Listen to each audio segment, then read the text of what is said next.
knew at that point this is going to be different.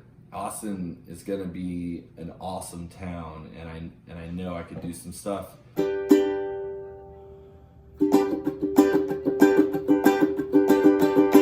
Hello, KK. Hello, KK. You won't be my lady. Well, that's okay. But just do these things. I started playing in 2009, but the first time I heard about it was in high school, sometime like 2004, and it was just very random that local college, ECU, East Carolina University, had a course around it. They have a team still, but yeah, just a couple of my band friends were like, yeah, we went out and played. It was awesome. It's like, whatever. 2009, after I was in the Navy for a couple of years, one of my buddies was like, let's go to Balboa Park, let's go to Morley Field. You gotta check this out, it's disc golf. He had tape on his fingers. He had all these different discs. I rented a disc from Morley Field, and I was like, rent a disc? Is this a bowling alley? It was an awesome course, to say the least, back then, and it just gets better every year. And on like the 7th hole, he hits a black ace. So I don't know if that's the correct term. He hit an ace on the wrong hole, and he was like, well, I owe you all a case of beer now. I'm like, wow, this game is awesome.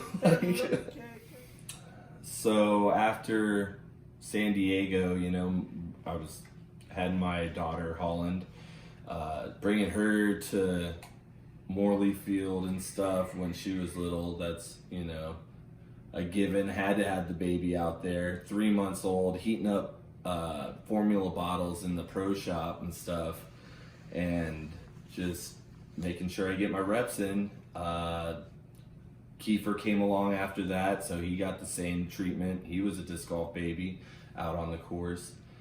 A couple years after that, we had to uproot, moved to Phoenix, and that's a whole nother different thing.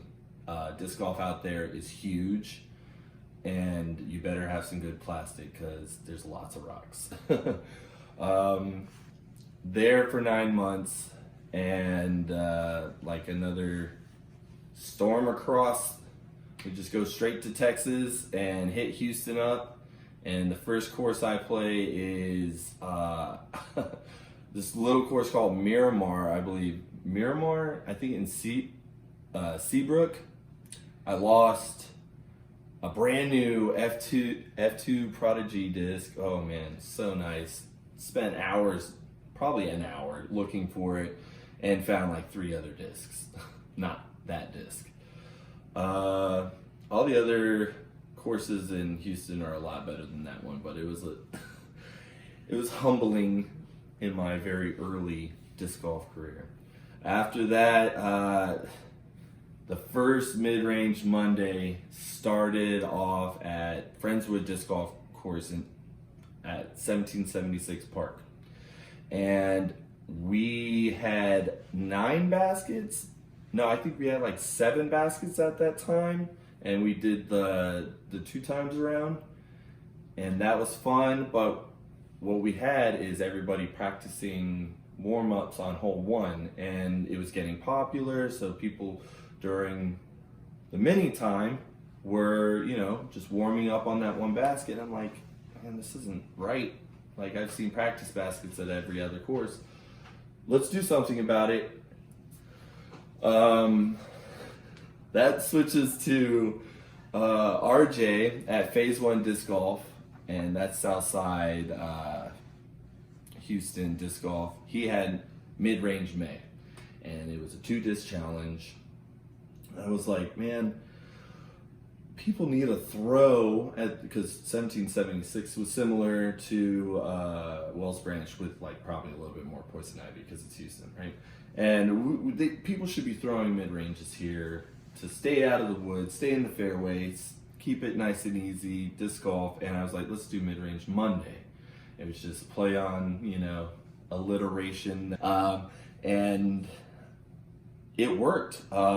People liked it. It's a slow start, but people started donating CTPs. They were like, yeah, I can get behind this. Let's get a practice basket. Corey's bicycle shop, back then it was still open, and he was like, I'm on board. Let me help you get it. He actually at the end helped out a lot, and he gave a little bit of money himself to make sure that practice basket got in the ground, and that was awesome. There's a couple other things that happened, but fast forward to I had to move to Austin eventually. We got more jobs. We're chasing the money train, trying to raise our family, and Austin is where we ended up. And that's when I met Chris Lee out at Wells Branch. Just like came running up to me like I freaking knew him, and I'm like, and he's like, "What's up, man? How's it going? I just saw you throw the disc. You got to come throw with us." And accepted us. Me and my son Kiefer were out there with open arms, and it's like had a redhead picture. You got to get the redhead picture in with Chris, and that was the beginning. Just showing up to Goomba rounds. I was still playing TC rounds. That was the very beginning. I remember seeing, oh man, the first time I saw Hadley at TC, it was so magical. His beard was flowing and dancing in the wind, and then it was just awesome. Yeah, I remember all that, and I just knew at that point this is going to be different. Austin is going to be an awesome town, and I know I could do some stuff. And you see all, what was it? You see all the different schools out here actually have some courses on the campus. And Summit Elementary had a couple of baskets out there already. And I'm going out there, and what do I find as I'm playing some field practice myself? I found a E.D.G.E Dubs disc. I'm like, what? I know what this is. This is a gem. Like, what's going on? And I found out, I think it was Cooper. Coop donated some discs. One of the dads donated some of the E.D.G.E Dubs discs. I'm like, well, wait, it was like a river or maybe something even more overstable. Just kind of a big disc.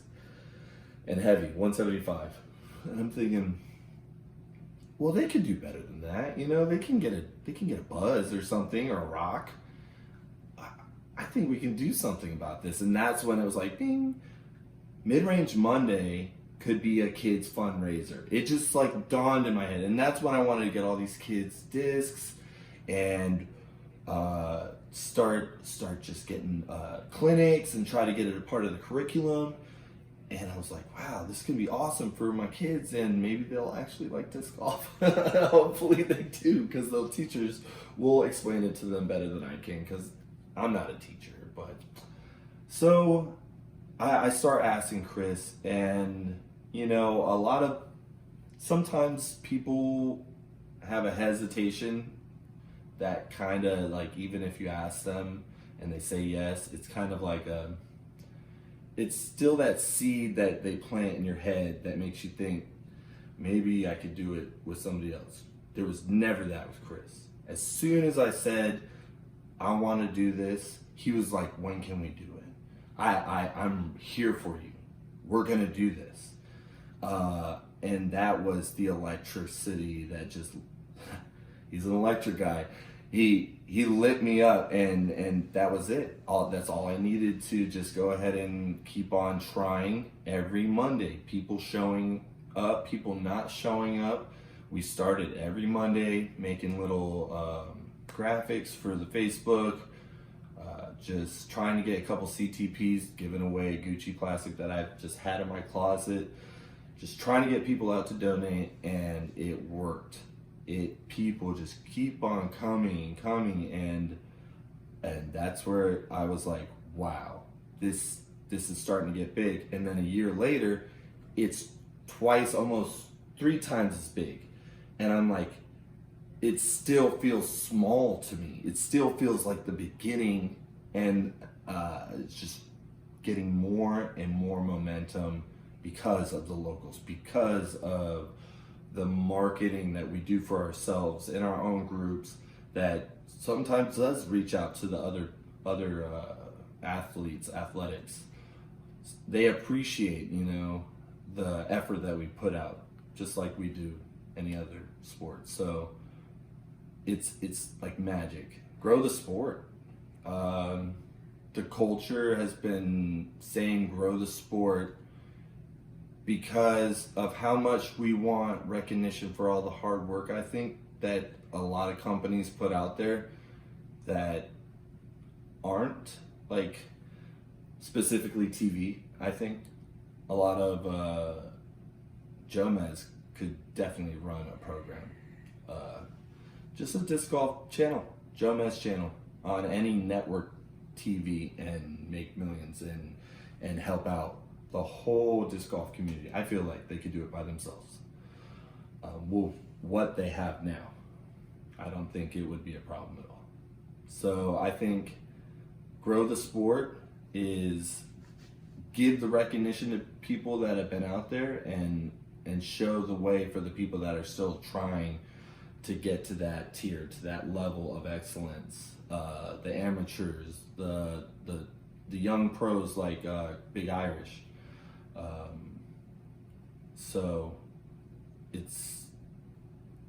they've responded huge, and it's every single time I meet a new person and I tell them, most of the times they already know about E.D.G.E at least, and it's all yes, all I get is head nods. Yes, this is it. This is what we need, just to see these better players, Streeta sisters, Michael Doty. I mean, I'm naming kids that we know as Texans out here, and this is still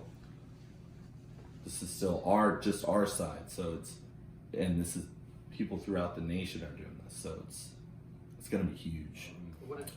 All right, so why for me was I had just really gotten out of the Navy and was lost pretty much all my brothers and family because I was leaving. I was like, not my actual blood family, but these are people I work, side by side with on a naval vessel that is very serious work sometimes, and sometimes it, like, you get that fear bond with a couple of people and you have fun and party, and then you just quit a job and you just leave them. And it was going to the disc golf course and my first club, the Morley Locos, that really started to bring me back to, like, just an awesome kind of kinship between friends, between, like, like-minded people that just wanted to succeed at something. And it just so happened to be we were throwing plates of plastic. We would make shirts. Grace would make shirts for us. Guy that pretty much ran a bunch of the stuff, and nighttime minis and just fun stuff. So wherever I went, I just kind of knew from then on, because there was other groups that you join afterwards. I just got lucky to meet them first, and you just keep on looking for like-minded people, and you just find a way to release all that steam. I could go out and be just kind of like, this is pre-COVID talk, but I could just go out with kind of like a stomach ache and a headache and just not feeling good and go play disc golf, and it would go away. You would just feel better. You would just, like, breathe in oxygen, have fun getting around, and I'd like to say disc golf is a metaphor for life, where you really get what you give. People say you need to work hard at, earning money to get a good living. Well, you need to work hard at putting to get a good score. You need to work hard at getting your form down to get a good drive.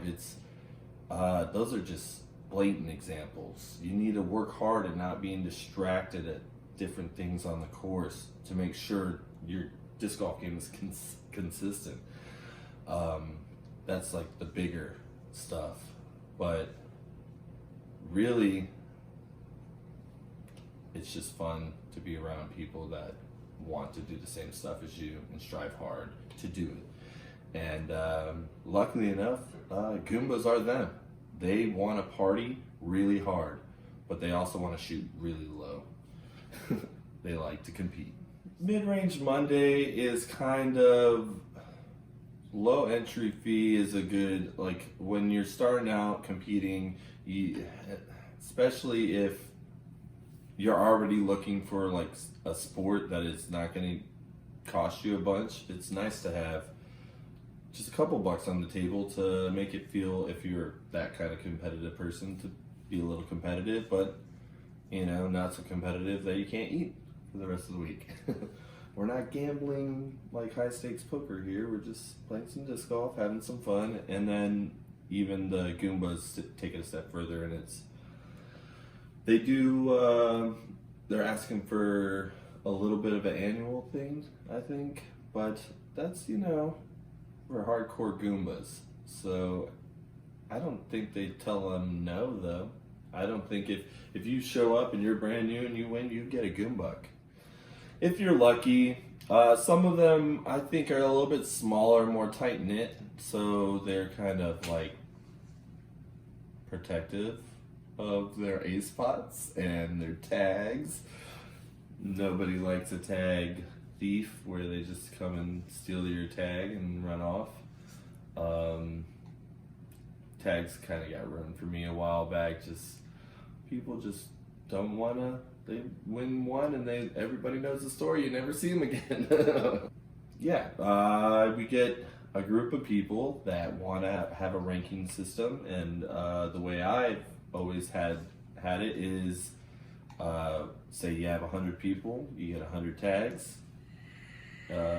You can play off for the first tag. Best score gets the lowest, worst score gets the biggest, and everybody in between falls suit and gets 1, 2, 3 from their scores. And then you get to keep it, put it on your keychain, and I think it's a good reminder of where you've been. Some people are saying it's like a consolation prize, a participation trophy. No, I think the Poison Ivy is a participation trophy enough.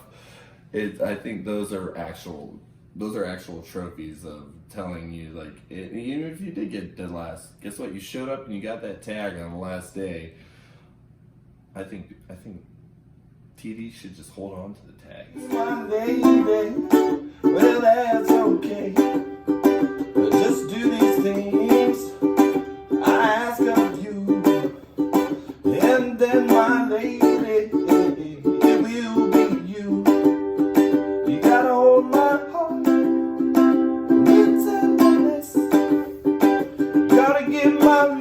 My gentle lips, a gentle kiss. You gotta hold my hand. Cause we're in there.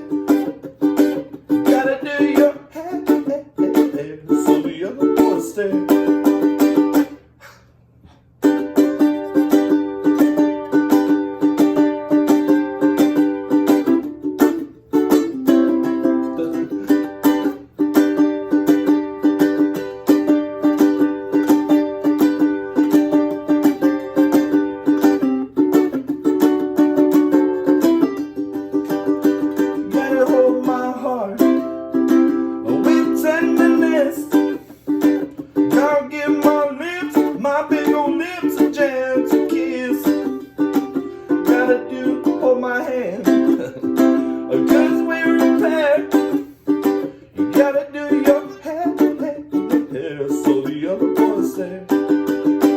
Hello, KK. Hello, KK. You won't be my lady. Well, that's okay. Just do those things I ask of you.